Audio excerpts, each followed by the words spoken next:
অনেক আগেই যখন মাঝে মাঝে একটু বেশি হিন্দি সিরিয়াল দেখা হতো তখন খেয়াল করতাম চরিত্রের নায়ক নায়িকার গা ব্যথা হলে অথবা জ্বর হলে মা কী করতো, হলদিওয়ালা দুধ আনতো, অর্থাৎ গরম গরম দুধের সাথে হলুদ মিশিয়ে দিত। আর এই হলদিওয়ালা দুধের কিন্তু অনেক উপকারিতা। এই হলুদের দুধটাকে গোল্ডেন মিল্ক হিসেবেও বলা হয়।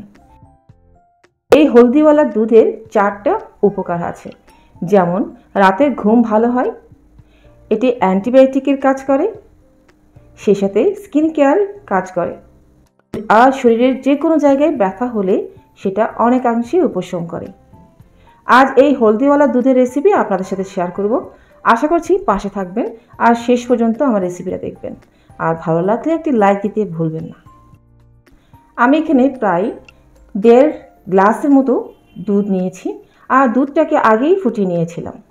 এবার এতে দিয়ে দিব 2টি এলাচি, একটি ছোট দারচিনি টুকরা, একটি লং, আর সেই সাথে আধা চামচ হলুদ গুঁড়া। সব কিছু ভালোভাবে ফুটিয়ে নিব। এই ধরুন আমি 2 মিনিট ফুটিয়ে নিয়েছি। আপনারা চাইলে আর একটু ফুটিয়ে নিয়ে দুধটাকে ঘন করে নিতে পারেন। এই অবস্থায় একটু চিনি অ্যাড করা যায়, অনেকে কিন্তু চিনি ছাড়াও দুধটা খেয়ে থাকে।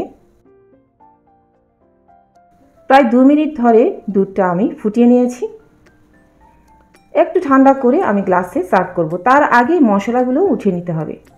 চাইলেই গরম গরম দুধটাকে ছাঁকনি দিয়ে ছেঁকেও নিতে পারেন।